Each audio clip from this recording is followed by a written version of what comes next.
Good morning students. I am MRK. Today class 12th standard maths chapter 12 discrete mathematics exercise 12.2 14th sum statement வந்து prove பண்ண சொல்லியிருக்கு. Left கொடுத்து right without using truth table அப்படின்னு சொல்லியிருக்கு. இதுலேயும் without using truth table தான் கொடுத்துருக்கு. நானும் யூஸிங் ட்ரூத் டேபிள் வச்சு செய்ய போகிறேன். ஓகேயா? ரைட். இதில் PQ அப்படின்றத 3 ஸ்டேட்மெண்ட் பயன்படுத்தியிருக்கனால P1 Q1 R1. அப்போ இது 3 எடுக்கையில் நீ தான் எடுக்கணும்.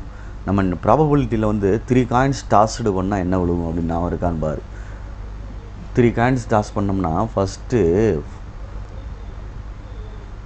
ஹெட்டு வந்து 4 விழுகும் அப்படின்னு சொல்கிற மாதிரி சொல்லுவாங்க. அது மாதிரி நான் டெய்ல் எடுத்திருக்கேன். அதே மாதிரி டெய்ல் 4 விழுகுன்னு சொல்கிற மாதிரி சொல்லுவாங்க. அதனால் அதில் நான் F எடுத்திருக்கேன், ஃபால்ஸுன்னு.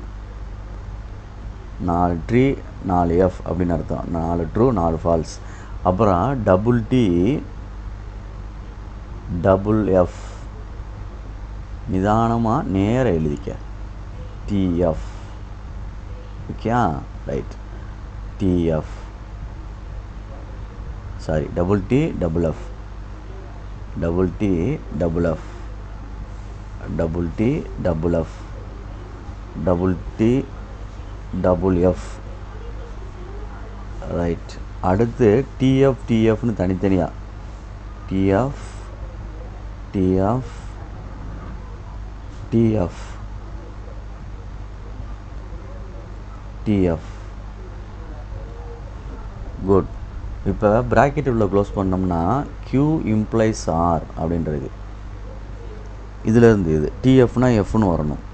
இந்த இடத்துல வருது செகண்டில். அதுக்கப்புறம் TFன்னு வருதா, இந்த இடத்துல வருது F. வேறு எங்கேயும் வருதான் பாரு? இல்லை. அப்போ எல்லாமே T தான். எல்லாமே என்ன தான்? T தான். நேரம் மட்டும் கொஞ்சம் அட்ஜஸ்ட் பண்ணி எழுதிடு. அதுதான் இங்கே நம்ம திறமை. இல்லைனா ஒரு டேபிள்ஸ் மாதிரி க்ரியேட் பண்ணிக்க. நான் ஸ்கெட்ச் பண்ணாமல் டேபிள் பண்ணாமல் எழுதிக்கிட்டு இருக்கேன். Okay, thank you, very good. அடுத்து டோட்டலாக P employs Q employs R அப்படின்னு கொடுத்துருக்கு. அப்போ இந்த Pக்கும் இந்த Q இம்ப்ளாய்ஸ் Rக்கும் பார்க்கணும். அதுக்கும் ஒரு இம்ப்ளாய்ஸ் தானே, ஒரு இம்ப்ளாய்ஸ் தான். எதுக்கு? Pக்கும் அந்த ப்ராக்கெட்டில் உள்ள Q மைனஸ் Rக்கும் ஒரு இம்ப்ளாய்ஸ் தான். அதனால் TFனா F தான். இந்த இருக்குது TF. இது ரெண்டும் தான் பார்க்கணும். செகண்டில் இருக்குது TFனா F. வேறு எங்கே இருக்காம்போது இது TT, இது TT, இது FT, FF, FFT, FT இதெல்லாம் கிடையாது. அப்போ இதுக்கு மட்டும்தான் வருது TF அப்படின்ட்டு. ஓகே சொல்கிறது? மற்றெல்லாம் T தான். T, இதுக்கும் T, இதுக்கும் T, இதுக்கும் T, இதுக்கும் T, இதுக்கும் T, இதுக்கும் T. Okay students, good. Next இந்த சைடு வருவோம். P and Q. அண்டுனா TTனா T, அண்டுனா TTனா T. இதுதான் ஆன்சர். ஒரு இம்ப்ளைஸ் அப்படின்னா TFனா Fன்னு போடணும். அது மட்டும்தான். மற்றெல்லாம் ஆப்போசிட்டில் போட்டுறணும். இப்போ P அண்டு Qக்கு TTனா ஃபஸ்ட்டில் இருக்குது T, ரெண்டாவதுலேயும் இருக்குது TT, இந்த ரெண்டுலேயும் இருக்குது. வேறு எங்கேயும் TTன்னு இருக்கா? TTன்னு இல்லை. அப்போ எல்லாம் F தான். எல்லாமே என்ன தான்? F தான். பார்த்து எழுதிக்க. F F F F F F 8 இருக்கான்னு பார்த்துக்க. 2 4 6 8. Okay, good. அடுத்து P and Q implies R. P and Q இந்த இருக்குது, இம்ப்ளைஸ் R இந்த இருக்குது. அப்போ இதிலிருந்து இது, இதிலிருந்து இது, இதிலிருந்து ஆருக்கு இம்ப்ளைஸ்னால TFனா Fன்னு பார்க்கணும். இந்த இருக்குது T.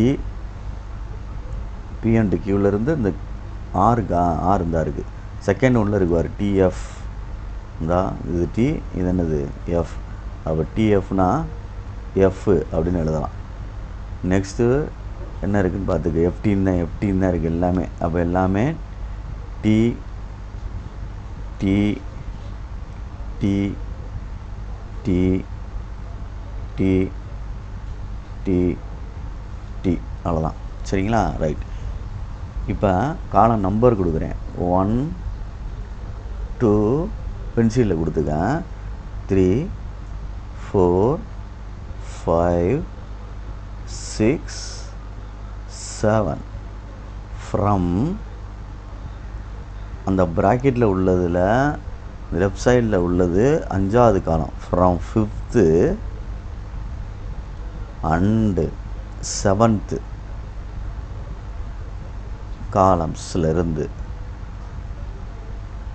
காலம்ஸ்லேருந்து ஈக்குவலான்னு பாரு.